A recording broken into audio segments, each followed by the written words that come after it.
From a collection of unmitigated pedantry, the blog of history professor Bret. Total Generalship, Commanding Pre-Modern Armies, Part 2. Commands.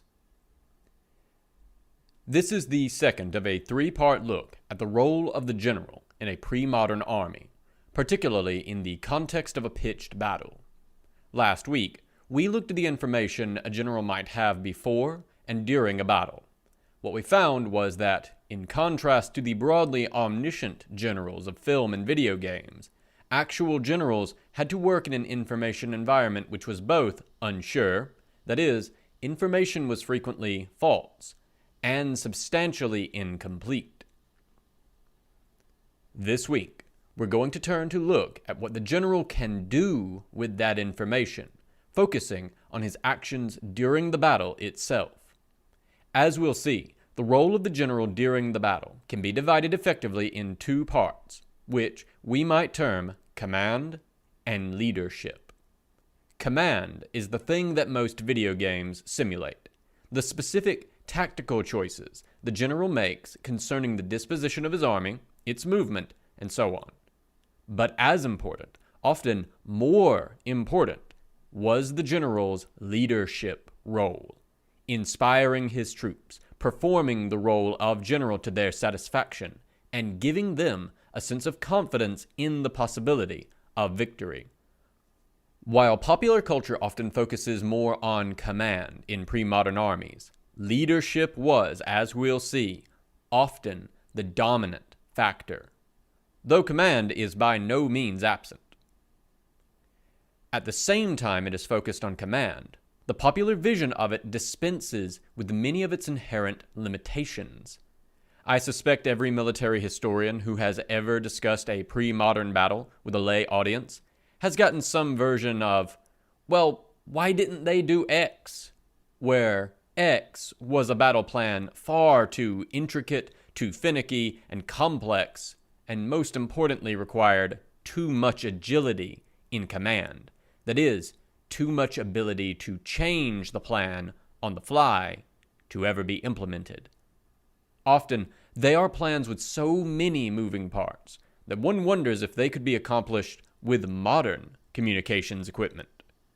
But such plans are not only possible in strategy video games, they are often optimal and a staple of the chess master fiction trope. So, let's talk about why even the very best generals had only very limited control of an army in motion. And as always, if you like what you are reading here, please share it. If you really like it, you can support me on Patreon.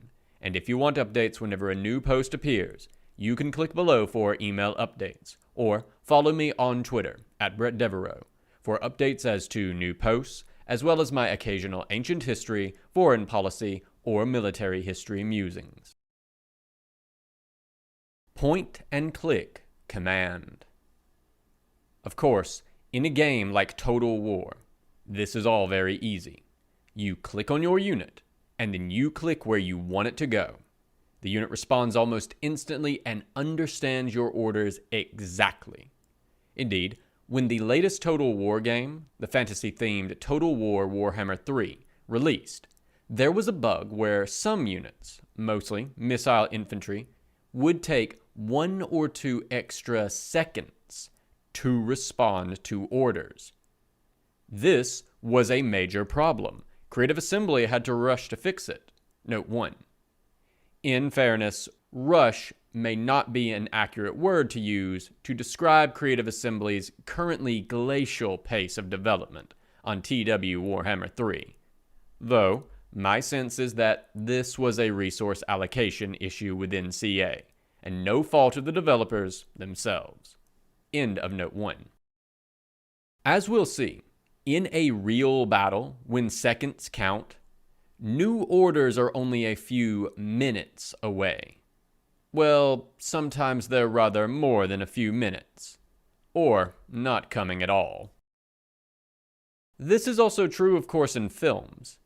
Our friend Darius III, here below from Alexander 2004, silently waves his hand to mean archers shoot and also chariots charge, and then also everyone else charge.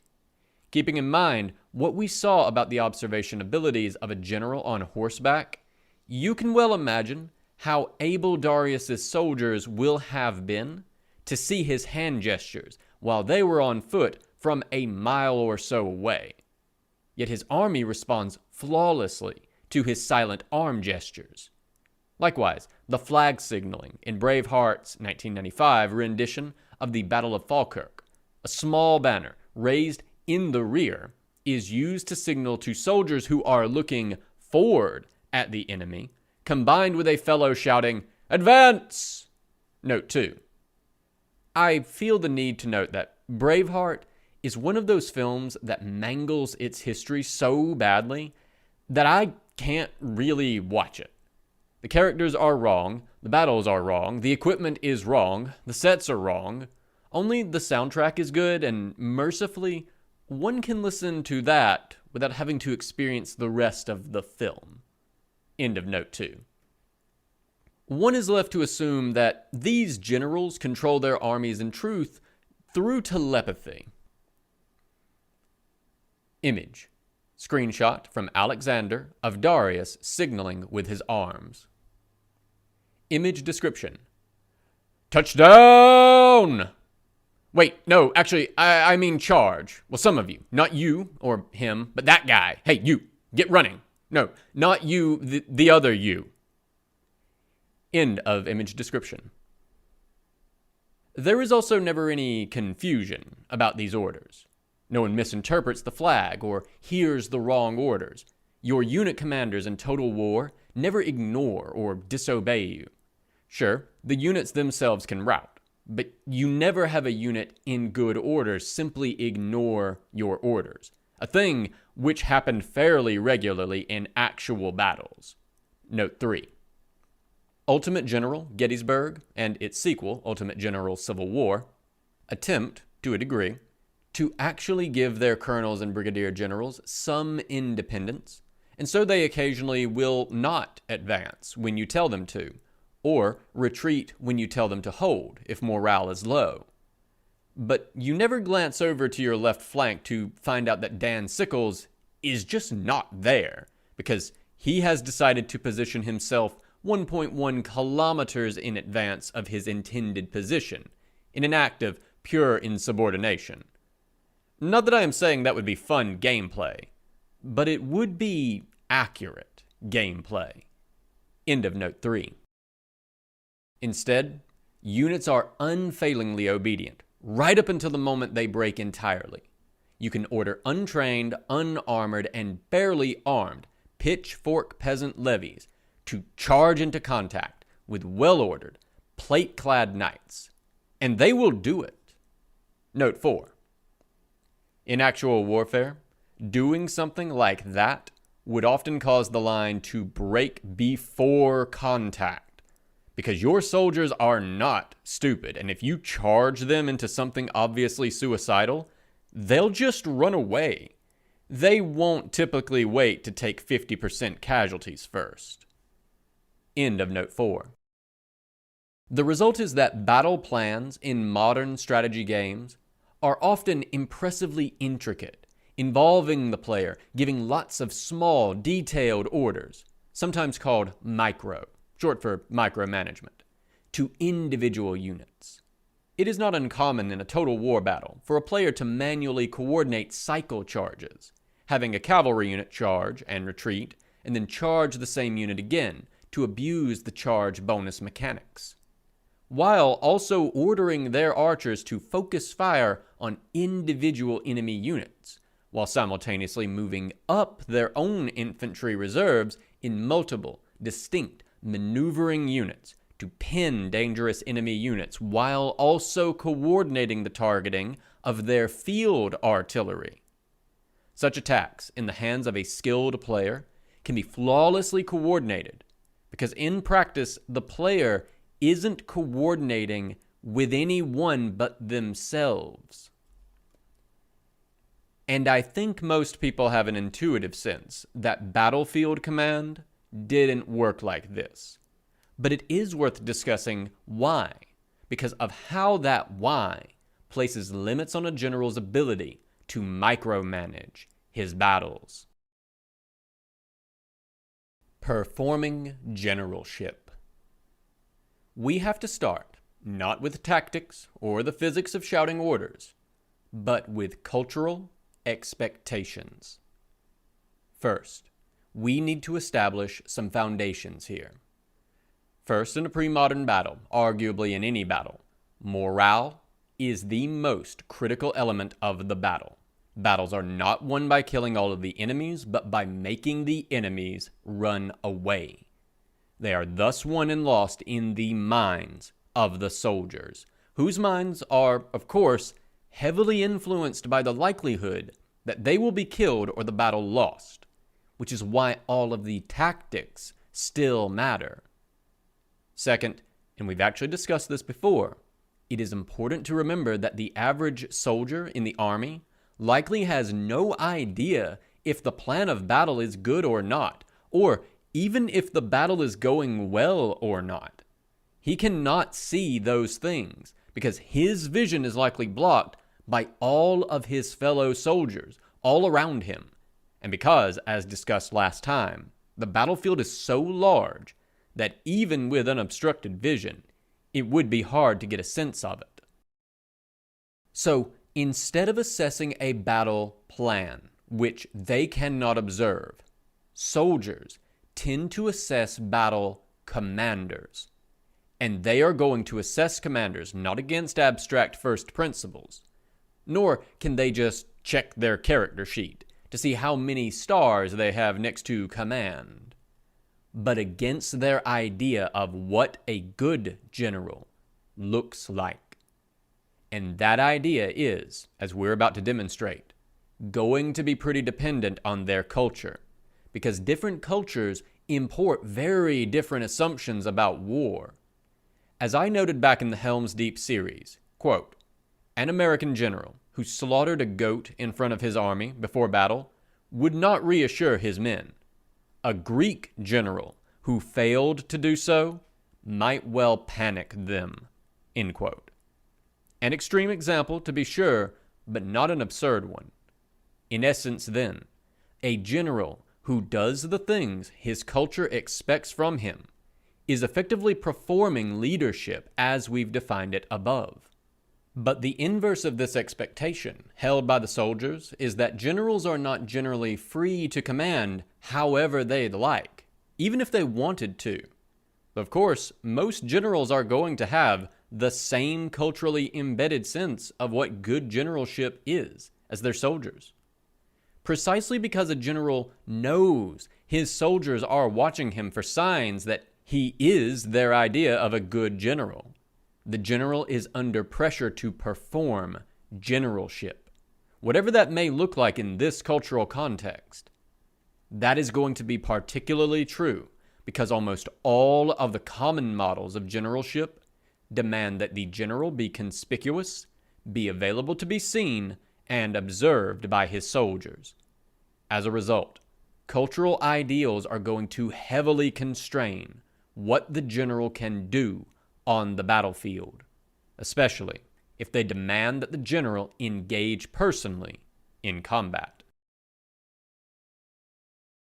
Different sorts of generals. We can actually get a sense of a good part of the range simply by detailing the different expectations for generalship in ancient Greek, Macedonian, and Roman societies, and how they evolved, which has the added benefit of sticking within my area of expertise. Note 5.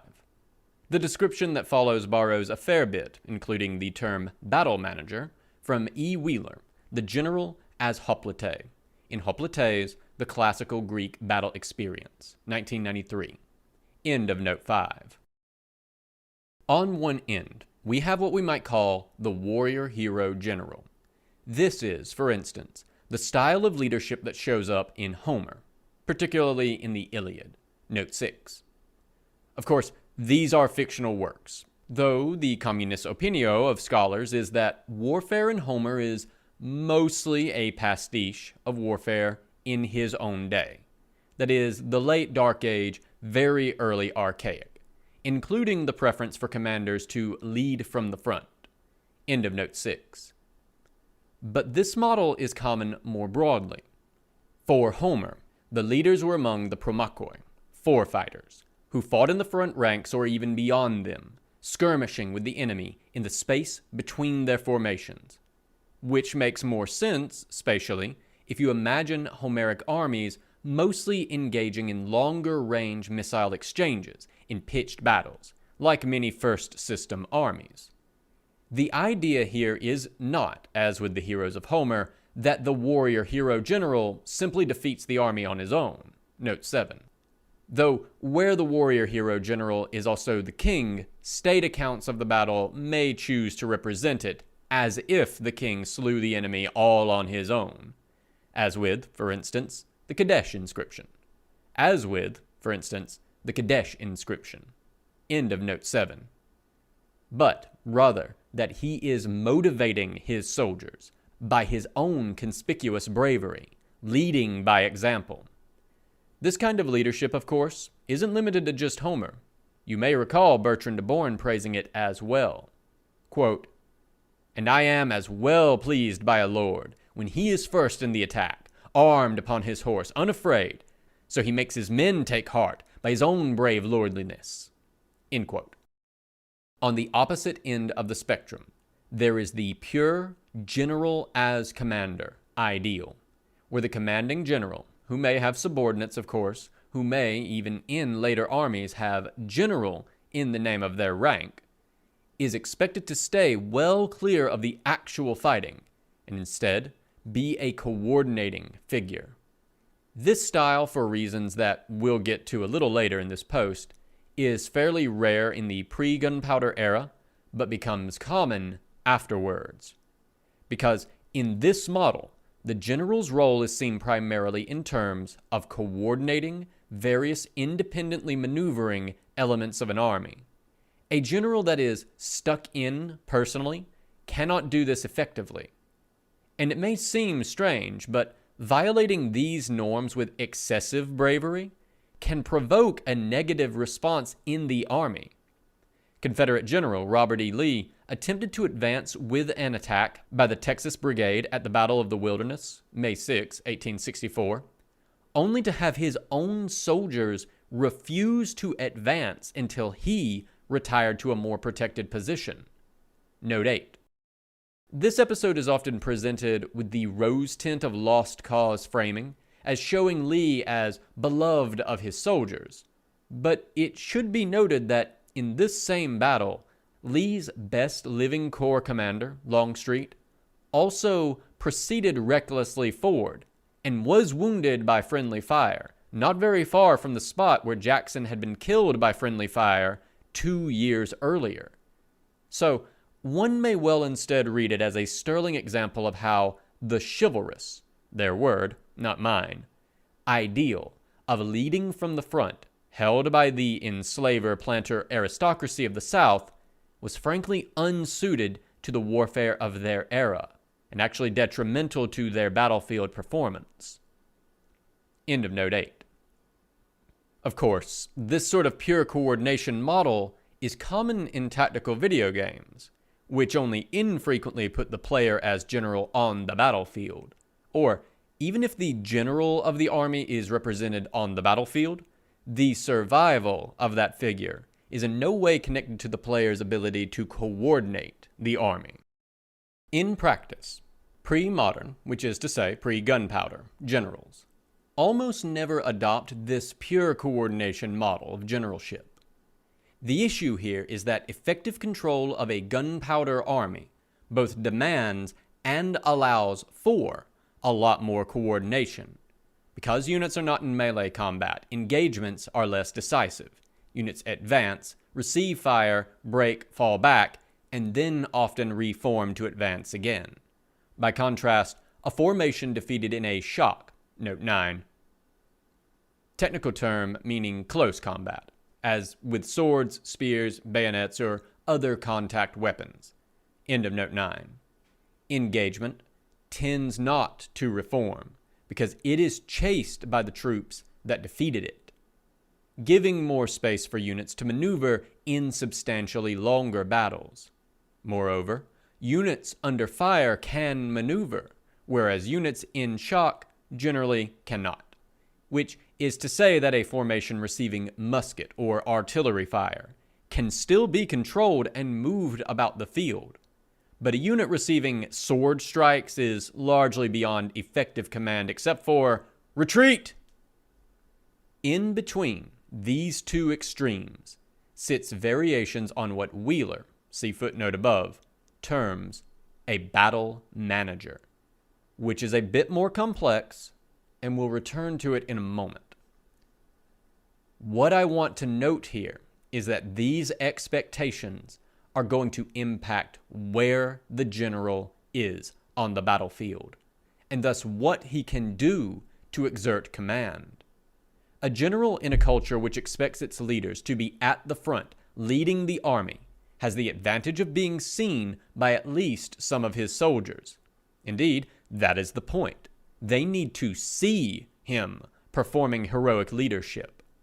But once engaged, he cannot go anywhere or command anyone. This is also true, by the by, in cultures where the general is expected to be on foot to show that they share in the difficulties and dangers of the infantry. This is fairly rare, but for much of the archaic and classical periods, this was expected of Greek generals. Even if a general on foot isn't in combat directly, their ability to see or move about the battlefield is going to be extremely limited.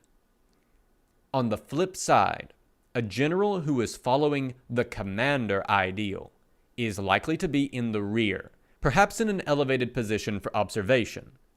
The obvious limitation here is that such a general is going to struggle to display leadership because no one can see them.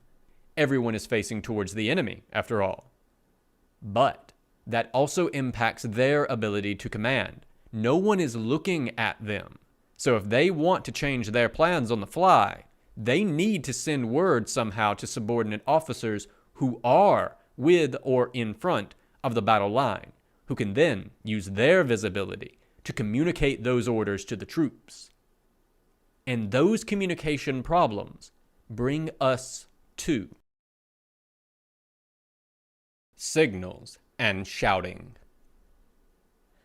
Let us assume, picking up our discussion of information last time, that our army is formed up into its battle array, pre-planned the night before, recall, and is advancing. And our general has just now noticed something that demands a change in the plan. It could be a dangerous enemy attack, perhaps on the flank, or an opportunity to split the enemy line. Whatever it is, our general needs to make some alteration to the battle plan.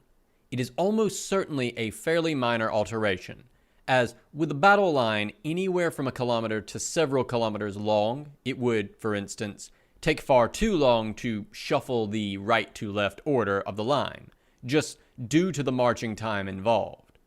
Nevertheless, the general needs to issue an unplanned, on-the-spot command. How does he do it? The first option, of course, is shouting. The problem here is obvious. How is the commander's command to be heard? Interestingly, there has been a fair bit of research by ancient historians looking at the question of how many people can possibly hear a short address unaided by modern loudspeakers and the like. Figures vary, but generally a few thousand if they are reasonably compact and quiet. Note 10. A summary of this research is presented early on in E. Anson, The General's Pre-Battle Exhortation in Greco-Roman Warfare, Greece and Rome, Volume 57, Issue 2, 2010, pages 304 to 318. The question of the ability of a speaker to speak to a large crowd is also a central one in debates about the nature of the Roman Republic. For example, F. Miller, The Crowd in Rome in the Late Republic, 1998. H. Moritzen, Plebs and Politics in the Late Roman Republic, 2001. And R. Morstein Marx, Mass Oratory and Political Power in the Late Roman Republic, 2004. End of note 10. That might work for a general's pre-battle speech, delivered before the army advances, but it will not do for an army that is already in motion, much less once the chaos of battle has begun. Thousands of men marching, let alone fighting, are noisy. The modern solution to this problem is radio, but of course that's hardly available to our pre-modern commander. Instead, to judge by films, the mind quickly jumps to signal flags. I am reminded of Braveheart 1995's rendition of the Battle of Falkirk, where Edward I uses signal flags to order his archers forward. HBO's Rome also does this in its version of the Battle of Philippi, with flags being jostled and then pointed forward to signal the advance. Unfortunately, signal flags, as distinct from unit flags, which we'll come back to in a moment, have a few key problems. The most notable of which is that no one will be looking at them.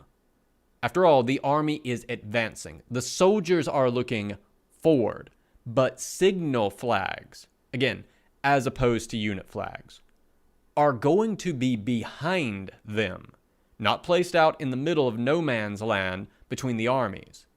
As a result, signal flags are useful for sending information long distances in a chain of stations or operators, for instance, from one commander at distance to another, but not in battle. Operational rather than tactical tools. In practice, the use of signal flags like this is confined to the modern era. The first successful optical telegraphs, as iterations on things like smoke signals and fire relays, date to the late 18th century. Image. Relief from the Column of Trajan showing a legionary signa. Image description. Via Wikipedia, a relief from the Column of Trajan, circa 106, showing the legionary signa, in this case, 3 Aquila on the left. Though the artist has not drawn this out, each legion's Aquila would have been somewhat distinct within the general pattern here. End of image description. Unit flags, a banner or other big obvious symbol, like a statue of an eagle on a stick, are more useful. These can be positioned at the front of a unit, typically at its center. If it advances, then the soldiers in the unit also know to advance, following the standard they can see, because it is elevated, large, and visible. Even if they cannot hear the orders. There are 2 complications here, though. First, the unit banner or flag is a relatively late innovation in antiquity, really only coming into its own with the Romans. The Achaemenids may have used some kind of ensigns or standards, but the Greeks do not seem to have done. Instead, our first really good documentation of something like a battle flag comes from the Romans. Each legion had a signa, eventually standardized to the legionary eagle, the Aquila, which was a shiny metal statue mounted on a pole so it could be easily seen. Units of the legion broken off to do other things might instead follow a less impressive cloth banner, a vexillum, by which such detachments became known as vexellationes. But the broader problem is that, of course, your general may not be particularly close to your flags or other standards, which are generally at the front center of each component unit of your army. The flags may follow a subordinate officer to drive the unit over the battlefield, and that's good, but it doesn't let the general tell that officer what to do. Image. Relief showing a pair of Roman vexilla. Image description. Via Wikimedia Commons. Relief, probably from a triumphal arch of Marcus Aurelius, now in the Capitoline Museum in Rome, showing the emperor on horseback in front of a pair of vexilla, or detachment battle flags. End of image description. A better option is music, but once again development seems to come fairly late in antiquity. Greek hoplites seem to have advanced to the music of the aulos, a double-reeded flute-like instrument. Given the limitations of the instrument, it is generally assumed it was used to keep time, so everyone marched in step, not transmit orders. Once again, a more complex system of musical signaling seems to come with the Romans, at least as detailed by Vegetius. Note 11. There is a necessary caveat here, that Vegetius is a difficult source. Writing in the 4th century AD, he imagines himself describing the legion of the 1st or 2nd century AD, but indiscriminately mixes source material from as early as the 2nd century BC with his own time. End of note 11. Vegetius, Book 2, Chapter 22, notes 3 different kinds of horn instruments used by a legion. The tubican was used to sound charge and retreat. The cornican regulated the movement of the signa, so advance or halt, while the bacchina was used mostly for camp signals, sounding watches or assemblies. It's a system that is akin to later bugle calls, but note that the orders it can give are limited to a relative handful of pre-arranged signals: advance, halt, charge, retreat, assemble, change, shift, and so on. Image. Vase detail of auletes. Image description. Via Wikipedia, a detail of the Chgi vase, circa 650 BC, showing an auletes, aulos player, apparently keeping marching time for an advancing line of men in hoplite equipment. End of image description. The attentive reader here may have already noticed how developed Roman command and control is, and may suspect that ties in with the Romans having a more command-oriented culture of generalship. If so, you are ahead of the game. Image. Relief of Roman military musicians. Image description. Via Wikipedia, Roman military musicians, with cornicines, from the Column of Trajan, circa 106. End of image description. Of course, if those instruments are sounding on a per unit basis, and they are, that means you still have the problem of getting the order from the general to the instruments for the unit in question. And fundamentally here, the technology is, as I tell my students, man on horse. The particular fellow on the horse may be a dedicated messenger, if your military organization has those, or a subordinate officer, or it may be the general himself. But it is important to note now the limitations of this sort of system, and we can use what we know of the Roman command and control system, as noted, one of the more developed of such systems prior to gunpowder, to get a sense of them. Let's say the general realizes there is a problem on his flank, and he needs a unit. Probably here we're talking a cohort or a maniple, not a legion, to change what it is doing. First off, the order needs to get within shouting range of the unit's commander, in this case a senior centurion.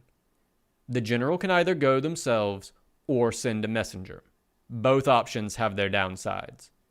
If the general goes himself, he is essentially removing himself from observing or commanding the rest of the battle. But a common problem with sending a junior subordinate is that the unit commander may not respect or feel the need to obey that subordinate. Written orders can help with this, but we're bringing in questions of literacy. Of course, both a messenger or a general in transit may also well be killed, which will prevent the order from being received. Note 12. This is actually something simulated in the Take Command series. Orders to distant units do have to be sent by messengers, and if that messenger gets shot, then you must send another. End of note 12. In either case, the message is going to move at galloping speed, which is around 40 kilometers an hour, meaning that it may take several minutes for the general or messenger to navigate to the spot. That doesn't sound so bad, but battles with contact weapons do not typically go for hours and hours. Pydna 168 was, as noted last week, decided in about an hour total.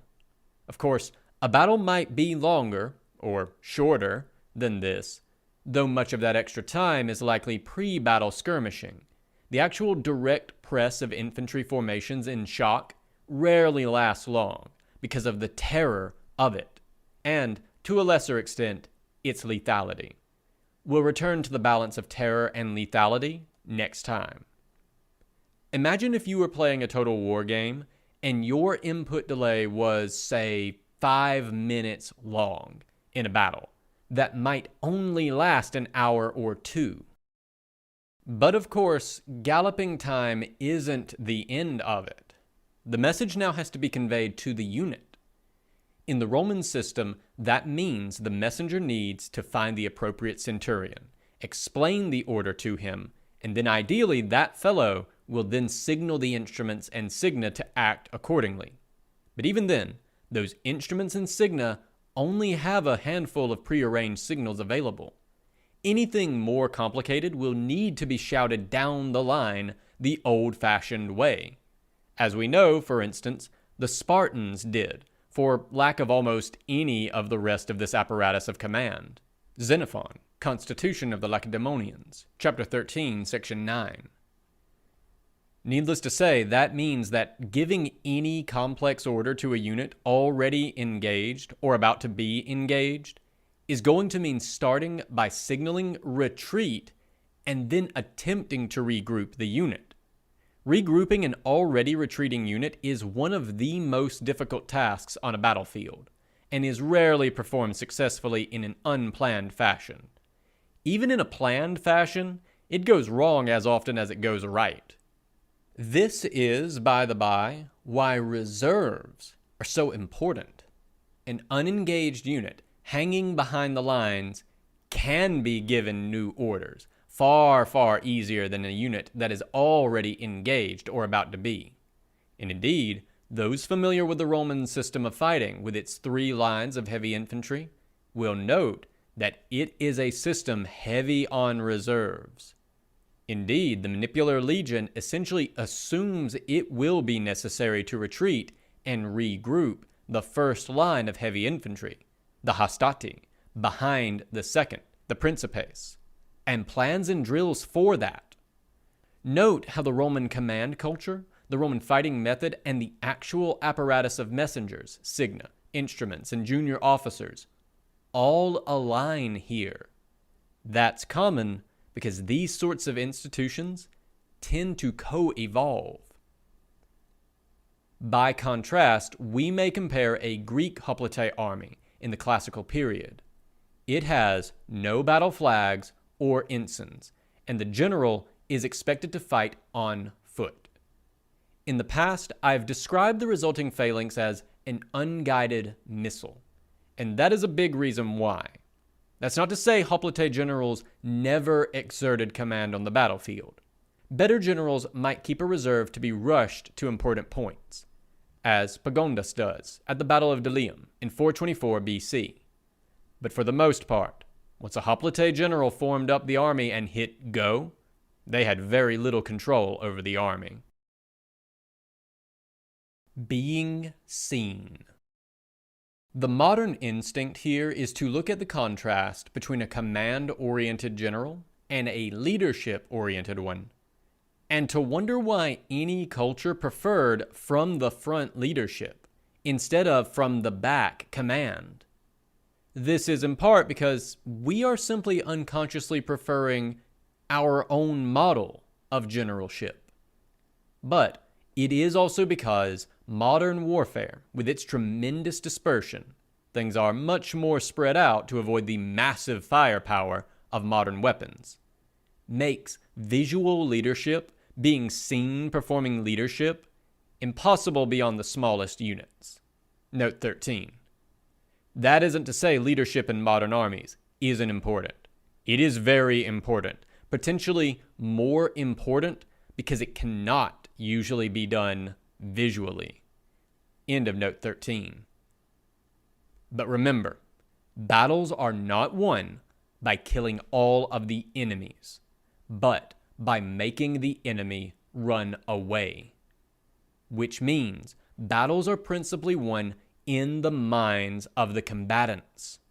As a result, inspiring leadership matters. Now, many games model this very crudely by just giving soldiers a morale boost based on their proximity to the general. But generals do not radiate a warm aura of comfort by their nature.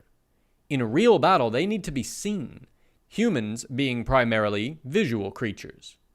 A general conspicuous at the front of the army signals confidence and aggressiveness, which encouraged both in his soldiers. Of course, for that to work, the general must be recognized. And we know that in almost all pre-modern armies, there was a real concern for officers, and the general in particular, to be readily recognizable to their troops, even in situations where they were unlikely to be exerting a command function. In Greek and Roman armies, elaborate helmet crests, especially transverse, that is, left to right crests, were often used to signal officers. Strategoi, generals in Athens, interestingly seem to have stuck with the heavier Corinthian helmet, at least to go by their statuary, long after most hoplites had gone to newer, lighter types. Distinguishing generals with archaic features also goes for the Romans. Roman generals are depicted in bronze or iron muscle cuirasses and with Attic-type helmets, both pieces of equipment which, by the 2nd century BCE, were long out of use in the rest of the army, which had adopted Gallic mail armor and a version of the Gallic Montfortino type helmet. Nevertheless, muscle cuirasses and Attic helmets on Roman generals and later emperors persists well into the 3rd century AD. Of course, in the Middle Ages, we see the development of elaborate systems of heraldry and banners to distinguish kings and nobles on the battlefield as well. And it's clear that kings and high nobility often also wore much more elaborately decorated armor, so they would stick out and be easily seen. Image: Bust of Pericles. Image description. Via Wikipedia, the famous Bust of Pericles, 495 to 429 BC, a Roman copy of a Greek original circa 430 BC. The Corinthian helmet Pericles wears is the standard way of signaling in sculpture that he was a strategos, one of Athens' elected generals. The artistic convention would seem to suggest that the strategoi tended to wear this older and higher status type of helmet for some time after it had become quite rare among regular hoplites. Though, of course, we must admit the possibility that it is merely an artistic convention. End of image description. And especially for armies, which are not built for or do not require a lot of careful handling once the fight starts, the best thing a general probably can do is put himself in a highly visible position. We'll get into this more next time, but most pre-modern armies are essentially single-function machines anyway. You line the men up, hit go, and hope for the best. If your component shield wall or shield and archer blocks can't maneuver in combat anyway, the general might as well cut a dashing figure and at least do some good in the minds of his soldiers. Image: Statue of Emperor Trajan. Image description. Via Wikipedia, a statue of the Roman Emperor Trajan, reigned 98 to 117, dressed as a general, from Xanten, Germany. Sculptors enjoyed embellishing the details on the cuirasses of emperors, but this style of armor, the muscle cuirass, was essentially the province only of elites, and particularly of commanders in Rome. Wearing such would have made an officer immediately recognizable. End of image description. But what if you do want to do some command without completely surrendering these leadership advantages? The Battle Manager. That at last brings us back to Everett Wheeler's concept of the battle manager, a phrase Wheeler coins off of Plutarch's description of Pyrrhus of Epirus commanding at the Battle of Heraclea in 280.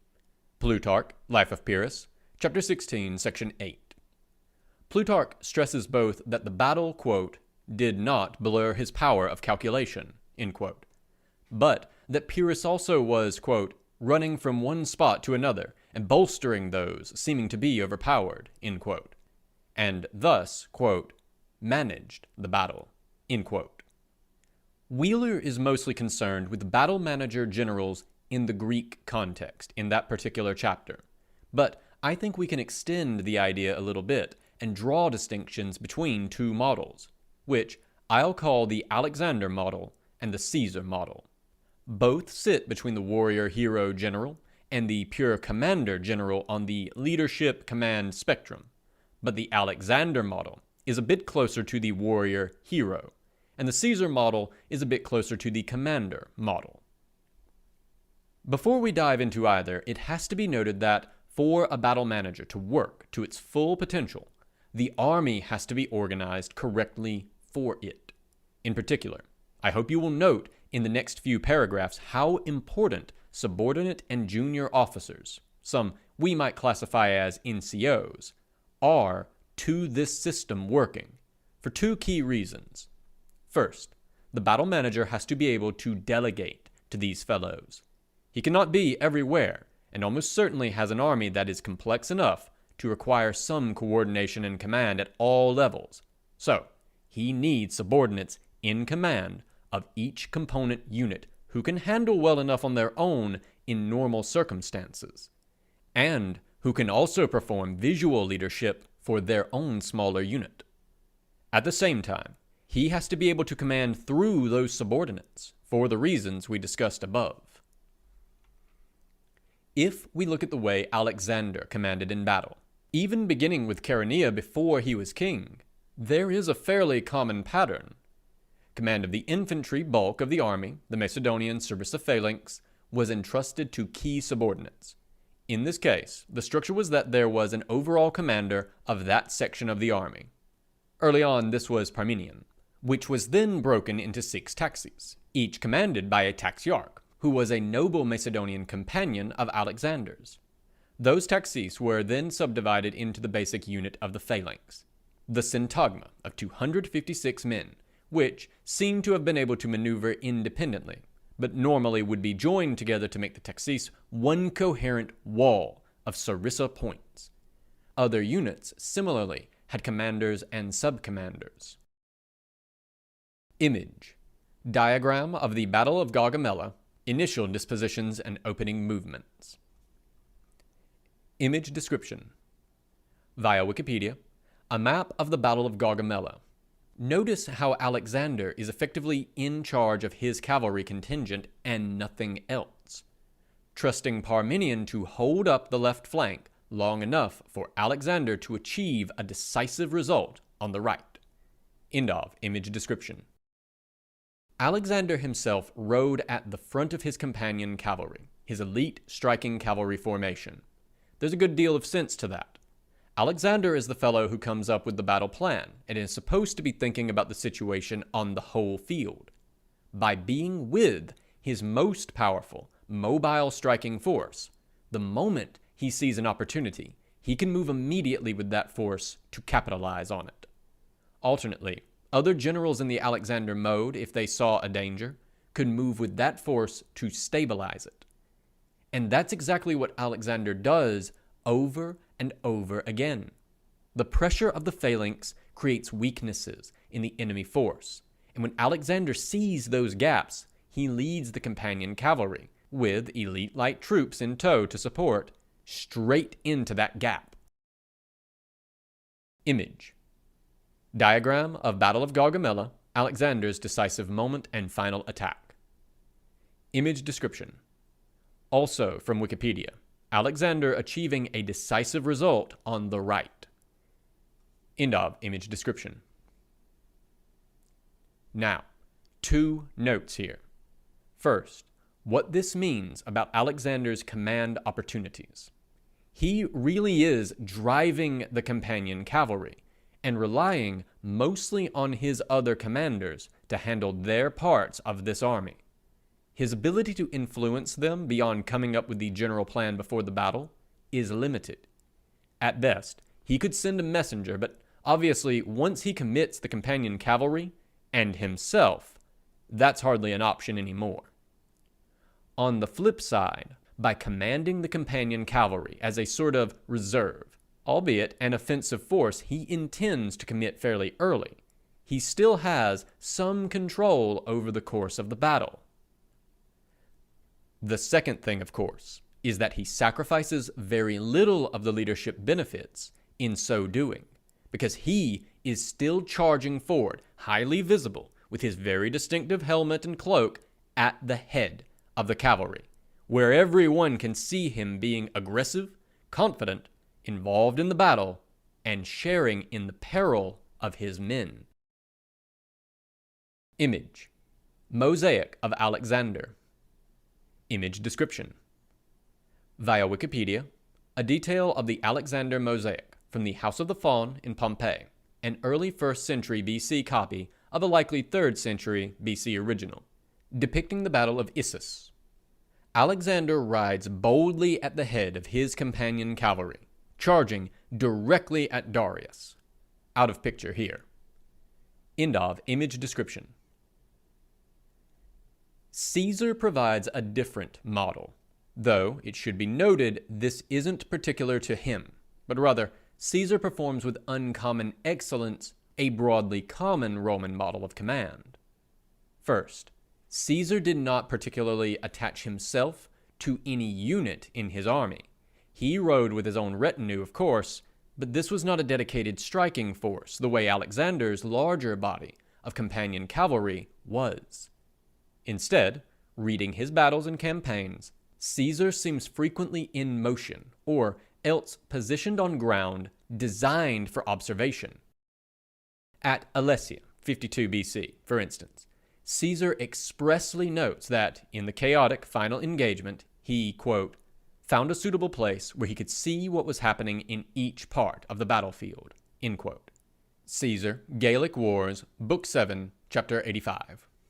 And from there dispatches his reserves as necessary to repel the attacks, sending subordinates, Lepinius, Brutus, and Gaius Fabius, with chunks of his reserves at various points to key distressed places.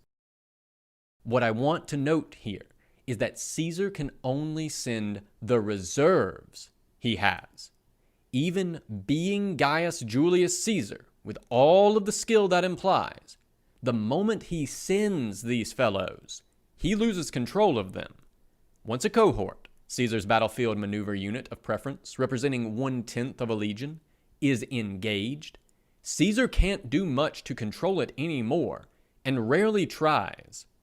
What he does do is move around unengaged cohorts, which conveniently for him, the Roman triplex Achis and the generally large size of his armies tend to create. That doesn't mean that Caesar never gets stuck in to perform the warrior hero role, though. Rather, like most Roman generals, he only does so when the situation seems critical, and the morale effect of seeing the general himself charge into combat is most needed. After sending Labienus to bail out a weakness in his position at Alesia, Caesar himself goes to the point to encourage his troops, though he doesn't yet engage.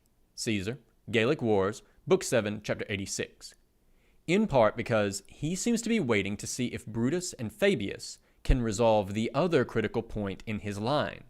When they do, Book 7, Chapter 87, goes to where Labienus is still pressed, quote, rushing that he might get stuck in the fight, end quote. Note 14. Accelerat Caesar, upre Elio intercit. Literally, quote, Caesar hurried so that he might get into the middle of the combat, end quote. End of note 14. The intended impact here is moral, as Caesar is quick to note that he was readily visible to all by wearing the general's distinctive red cloak. At the same time, it would be a mistake to attribute all of the flexibility of Roman legions to their commanding generals. To take another example, at Kynokephalae, 197 BC, a fight between the Romans and the Macedonians, the Roman left had been pushed back while the Roman right had pushed forward. The Macedonians opposite them were still forming up and hadn't pressed their position, creating a gap between the two sides of the battlefield. Note 15. This whole battle narrative is in Polybius, Book 18, chapters 24 to 26. End of note 15. The Roman commander, Flaminius, seeing his left losing slowly, seems to have gambled he could win on the right quickly, rushed there, and led a strong attack with elephants. Flaminius, for his part, seems to have lost control of the battle mostly here.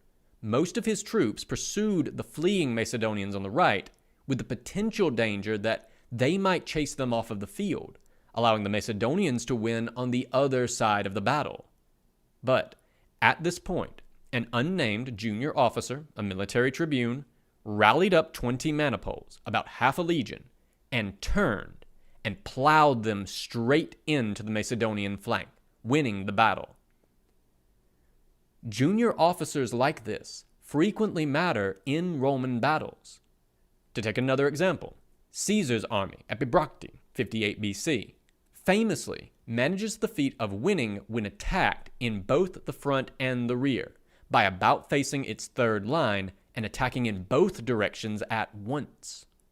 Notably, Caesar does not say that he did this, merely that the Romans did, which is a strong indication that turning the rear ranks of the army to face backwards was a decision made by more junior officers, probably centurions. Caesar, for his part, was somewhat rarely unmounted at this juncture, and so perhaps not fully aware of the situation. He had sent away the horses as a heroic gesture to share his soldiers' peril, as a way of firming up morale in an army that was, at this point, largely untested. Image. Map of the Battle of Kynokephalae. Image description. Via Wikipedia. A rough map of the Battle of Kynokephalae, 197. End of image description. Towards a model of army command. To sum up then, we might ask again, how much control does a pre-modern general have over his army once the pitched battle has started? The Total War vision presents an almost infinite canvas of possibilities for the general to make many, many decisions. By contrast, actual generals, constrained both by cultural expectations and the simple physics of battlefield communications without radios, telegraphs, or cell phones, really had only a handful of decision points where they could affect the battle. Prior to the battle, the general is going to come up with the battle plan, how the army will be arrayed, how it intends to fight, and how he thinks it will win. We'll come back to this next time, but in many cases, this, too, is a socially embedded, culturally contingent script, especially in unplanned battles, where the ideal battle everyone has in their head is the only plan anyone has to work with. In any case, at best, most of the army is going to try to execute on the plan as laid out, and the general is going to have very little ability to change that, both because of limited communications and, as discussed last time, limited information. That means the broad outlines of the plan are set the night before the battle, with some knowledge of the terrain but no knowledge of the enemy's battle plan, save for informed guesses. As the army forms up, the general has to decide where to be. In some cases, this is going to be culturally embedded, and thus hardly a choice. Macedonian kings, the Ptolemies notwithstanding, ride with their elite cavalry, the companions, or later the agema, and it would be strange for the king to be anywhere else. Spartan kings deploy on the right flank of their army, though not always, it seems, in the front rank. For other armies, this will be a choice. Flaminius, as noted, chooses to rush to his victorious right rather than his beleaguered left, in the hopes of pulling out a victory. Last week, you will recall, Aemilius Paulus makes a clear decision to drive his Legio I in the battle, so taking his beleaguered right over his safer left. The general's control over the unit he is with is going to be much higher than anywhere else, so this decision, where should I be, shapes the decision points that come after it. Once the army is advancing, the general may, if his form of army allows for it, have a key decision about when and where to commit his reserves, which is typically going to be either the unit he is with or part of it. However, many pre-modern armies have little in the way of a reserve. Reserves demand a command-oriented, at least battle manager, general to deploy them, and the command structure to allow them to be deployed. And of course, forces pulled into the reserve are not in the main force, and there is always a risk there. One thinks of the Macedonian cavalry reserve at Pydna, 168, which never deploys. The battle is lost before they are committed, and it is not hard to conclude they'd have been better used as part of the main force. Finally, as the fight proper begins, the general has a crucial choice about where to commit himself. In many pre-modern armies, this won't be much of a choice at all, because the general's position is preset.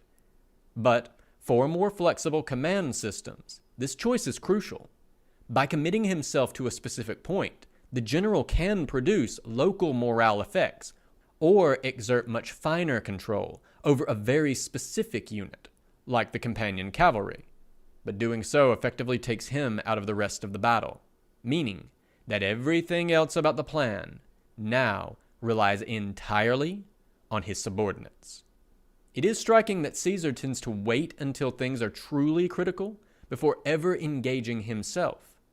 Only when he has dispatched all of his reserves does he consider dispatching himself, which makes sense.